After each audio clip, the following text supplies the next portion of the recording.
Your principal with, I better get this right, Montrose. With Montrose Environmental Solutions. Jorge will be giving us an update from a state level of legislatively what's going on. Good morning, everybody. Thank you. Thank you for being here. Let me just start this right away. See if they can load up. There's the presentation. Thanks. So let me give you a Florida update where things are in general, but I'm going to start with a little chronology of events. 2018, 2019, few of us could spell PFAS. We just were not exposed to it in the state of Florida. But at that time, DEP had heard about PFAS. They could spell PFAS, and so they developed the provisional cleanup target levels, so provisional standards for soil, surface water, and groundwater. In 2020, there's a break for a lot of reasons, but regulatory response in Florida begins to take shape. A few of us, or most of us, began to advise clients to start assessing PFAS in groundwater and soil. 2021, the issue really jumps up to the fore. You may remember the PFAS forum here in summer school. A few words such as winter is coming begin to be uttered. The dam's about to break. You know, what are we going to do with our lives? They were uttered mercilessly. And that year I remember very well, including myself, that I may have uttered the words winter is coming. EPA comes with its PFAS action plan, yet I will say this, in the state of Florida, there is some sanity in the chaos. Florida is handling this a little bit different than most states. A few folks, the solid waste industry, airports, seaports, cities, counties, get together and form this ad hoc PFAS coalition plan. And they begin to tap the brakes on the fact that we were losing perspective of things. What are we going to do here? How much is this going to cost? Who is at risk? What is the liability for cities, landfills, et cetera, et cetera? So this coalition gets formed and passes a state bill that in essence says to DEP, tap the brakes, DEP, hang on. You cannot enforce against public entities, cities, counties, ports, seaports, airports, for assessment and remediation, because as you may remember, in 2019, FDP issues the infamous 62780 letters telling everybody, you gotta assess and remediate. Well, nobody knew at that time, except a few of us that had been working on DOD sites, that yeah, there were some remediation technologies, as incipient as they may be. So it tells DEP, more importantly, you need to develop a standard by January 2025 in drinking water, groundwater, and soil. But at the same time, you may remember what I said here last year, the legislature put themselves into it because unlike every other standard, or very few standards in Florida, they said, you need to come to us and tell us how much regulatory response is going to cost. Not a common decision by the legislature, but in that case, and to this day, my message is, in Florida, before the standard is set, we need to know how much this is going to cost. And so it's important from that perspective, and we'll talk a little bit about it later. 2024, DEP decides to slow walk PFAS. There's a new secretary, there's a new deputy secretary, as you know. They wait for the EPA to issue the MCLs so they can reference in rulemaking. EPA did come, as it was said by the previous presenter. EPA promulgated a rule, and it's final. And the fact that in the courts, the process is not being, the standards are not necessarily being challenged, is the fact that the economic analysis that led to that rule or to that MCL is being challenged. The Florida legislature has waited into last year. In April 2024 EPA issues the final MCL for drinking water, non-enforceable at 0, and enforceable at 4 parts per trillion, which is probably instrument noise right now, and declares PFAS hazardous substances. So there's a, as you would expect, those get challenged in short-time order, and the challenges you heard and probably hear more, they are being evaluated and see what happens. There's all kinds of states and judicial processes up in D.C., in Washington, D.C. DEP, I'd say this, understands the fluidity of the situation and refers any inquiries on PFAS to its PFAS dynamic plan that was issued in 2022 and waits. DEP decides to wait. They're gonna, ratchet it down. They decide to go in turtle mode, and we'll see what happens. But a change occurs. As change is nothing but constant, in 2024, we have a new administration. And so let's take a look at the horizon here. What's the legislature, FDP, the PFAS coalition? I would say right now the key word in the state of Florida is a transition and some unknowns that we're going to discuss. 2025, I called DEP, my successor at DEP. I called the Deputy Secretary's office, and I said, what's going on? I mean, you're supposed to have a rule in January 2025. What happened?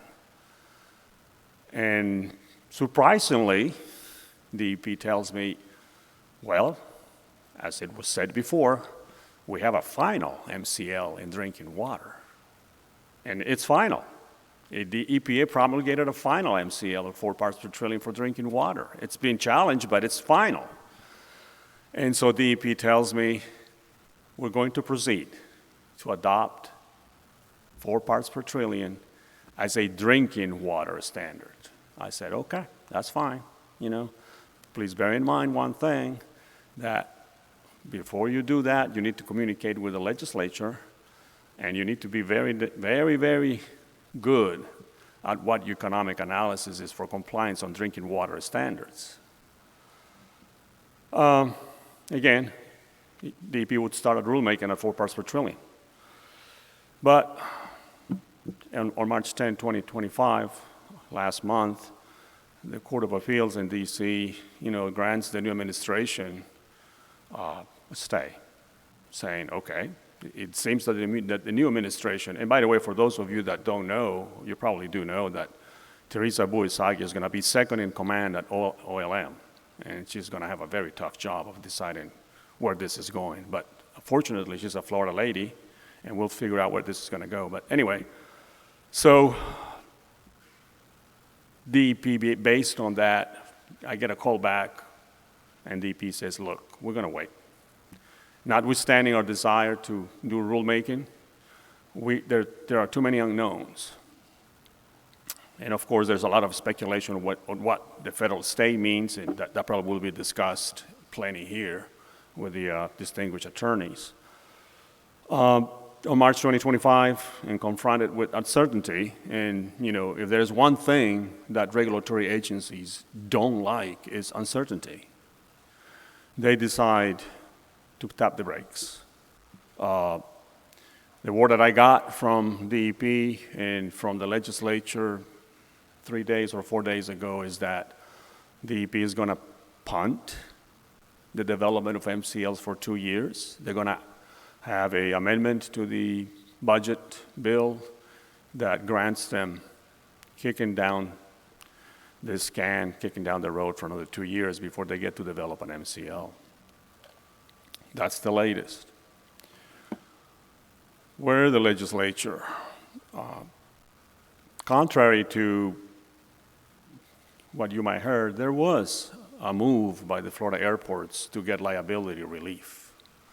I was part of that group preparing legislation to consideration by the legislature, the current legislature, that in essence said the following: airports will get liability relief while this transition from fluorinated foam to non-fluorinated foam is going on. Because airports, when they have to respond to an emergency, right now, most airports in Florida, I know of only one that has transition, that's Naples International, Naples. So those airports, If they have to respond to an emergency to save lives, they still have to use fluorinated foam, even Generation X foam. And so we prepare a bill with the Florida Airports Council that in essence said, look, airports are going to get some form of liability relief for cleanup if they have to use these substances in case of an emergency, training, or an occasional spill while they are transitioning. We took up that to the legislature, and the legislature said, look, there's not really an appetite right now for this, but we have received promises from DEP that airports are not going to be enforced for the emergency use of Gen X foam while they respond to an emergency. And God forbid there's an emergency at any airport in Florida where these substances would have to be spread. So that bill got shelved. It did survive bill drafting, which you have to do it, but it was not taken up by the Senate and the House. Again, I just heard a couple of days ago that there's nothing going on right now in terms of that bill, but bear in mind, it goes back to what was said earlier. It is very likely that at some point in time in the not too distant future, if the federal government doesn't act, if our fairly dysfunctional Congress does not act, well, then states act. It may be at some point in time, I will say in 26, 27, depending where this issue goes at the federal level. And as I was said yesterday, that ag interests, the landfill industry, airports, seaports, which, as you know, they are politically powerful, and rightfully so. They provide a lot of income in Florida. They would ask for liability exemptions, at least, because they've been passive receivers. I mean, an airport had no choice but to use what was mandated by FAA under mil specs. And so it is probably safe to indicate that at some point in time there will be some exceptions. Where is this PFAS coalition going in 2025? Again, the PFAS coalition is an ad hoc group, solid waste industry, airports, seaports, cities, counties. Where is this going? We're trying to meet with DEP leadership to figure out where is this policy going, this policy evolution in Florida. We need a response. Everybody needs a response of where this is going. What are the next steps? We had recommended in 2023 at the urging of the DEP Secretary Sean Hamilton to develop some recommendations. And one of the recommendations we issued was, take a look at this thing from a risk-based perspective. Let's figure out who really is exposed to drinking water. We'll take care of those people first by whatever technologies are available. Then we'll figure out where are the sources, because as you know, Florida statutes, Florida law says you gotta take care of the source first. Does the agency need additional legislation? Again, we had recommended that the agency starts figuring out from private wells and potable wells who is really exposed. We have the data. Private wells in Florida have to be monitored at least once every 5 years. So we know who really has PFAS in their private well. So we recommend that those people need to be taken care of first before we launch into all kinds of regulatory framework. Do we recommend that PFAS be tested once every year in public potable water sources or small privately owned potable water treatment plants? Right now, they don't. They have to, but there's a longer period of time. If we are really serious about this issue in Florida, then we probably need to test these things frequently, more frequently, I would say once a year. So does that really need legislation? I think most importantly, what we are recommend is that we start to develop a general idea of cost estimates. The cost of regulatory response, I mean, it's one thing to issue rules and dictates and policy and all that, but the legislature is very clear that we need to develop a general cost of how much this is going to cost us, all of us that live in Florida and pay taxes. Okay, and where is that funding going to come from? So we are recommending to the department that a framework of costs be developed for everybody. Wastewater treatment plants, the landfill industry, cities, they have fire departments. So, how much this really is going to cost? And probably the costs are going to be in the billions. There's probably not enough money, and then who's going to pay for that? Ultimately, I will have to say this to you as a message for those of you that are attending and have seen me in the last couple of years. A standard will have to be developed for drinking water. There's no way out in Florida. As you know, the drinking water standard is the groundwater standard in Florida because our groundwater is used 99% for drinking water. I believe, as I spoke with DEP, they have the intention at some point in time in the not too distant future to have a stormwater discharge, surface water quality criteria discharge as well. So my word here is, yes, Florida is proceeding perhaps at a more rational pace in terms of cost, but be prepared. The standards are going to take place. The fact that DEP is extending it for 2 years does not mean that DEP is not going to create a standard. What is that standard going to be, and what is that standard right now? I would say DEP is still defaulting to the 70 parts per trillion. And then, as Michael said yesterday, if you can lock in your remedial action plan at 70 parts per trillion, you've done good.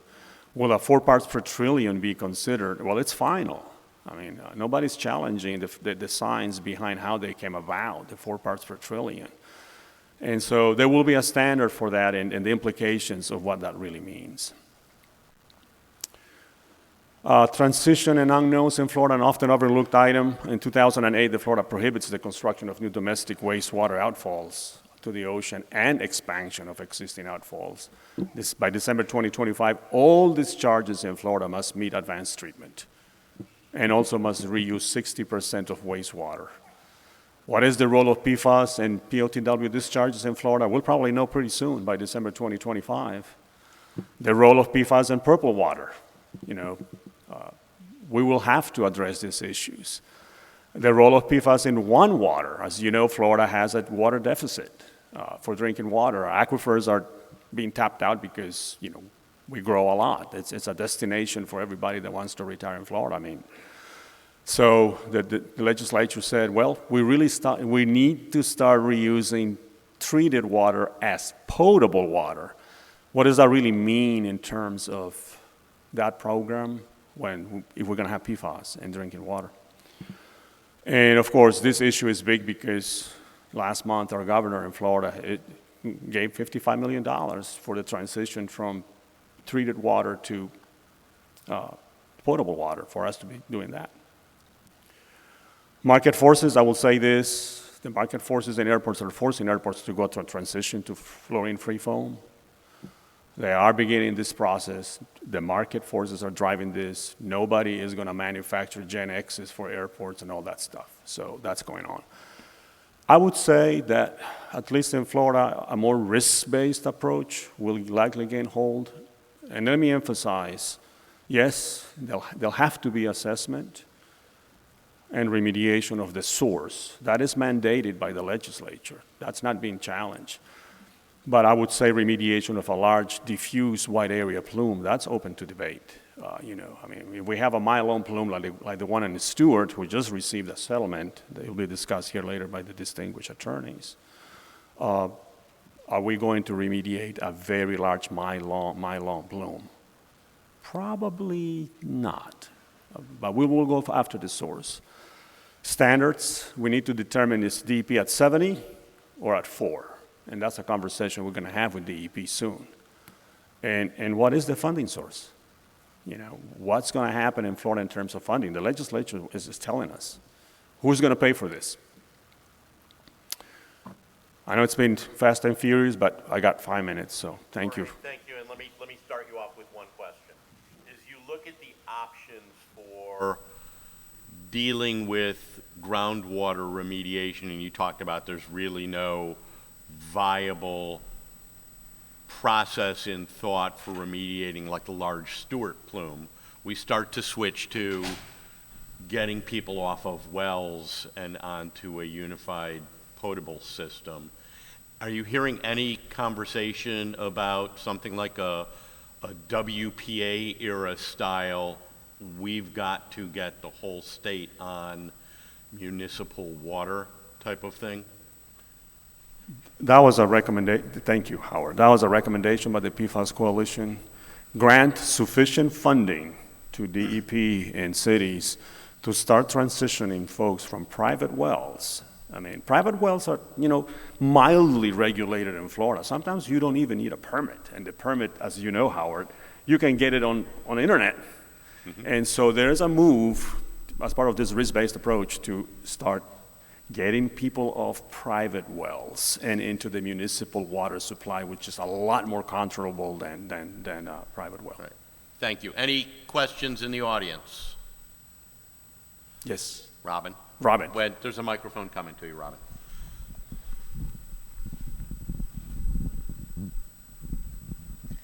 Jorge, Robin Neely, Ackerman, are any of your clients receiving requests from DEP to assess their sites, outside of the landfills or the airports, or so any general 62780 cleanups on other just kind of regular sites? How commonly are you seeing the requests that they add PFAS as a contaminant of concern to assess?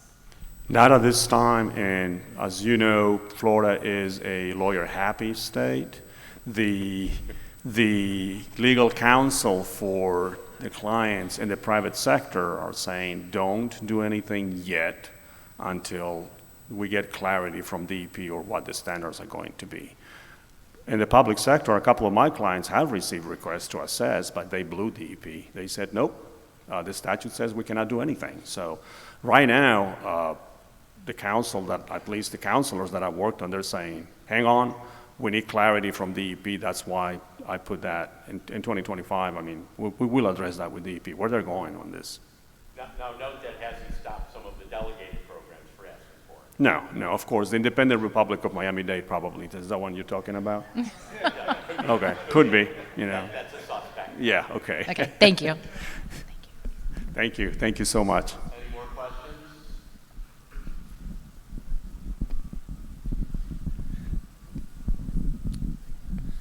Hey, Jorge. Hey, Joe. Joe Applegate with Geosentech. Wondered if you could, by the way, excellent update on Florida regulatory issues. We're all wondering a lot of these same questions. But I was wondering about the lawsuit that the state of Florida filed probably, 2 years ago to the manufacturers, because I think that was thought to be one funding mechanism for some type of state cleanup PFAS program eventually, but I haven't heard any updates on those activities for quite a while. Do you have any idea? Well, again, what the legislature is saying, how are we going to pay for this? So there's this talk. I mean, and it's a rumor.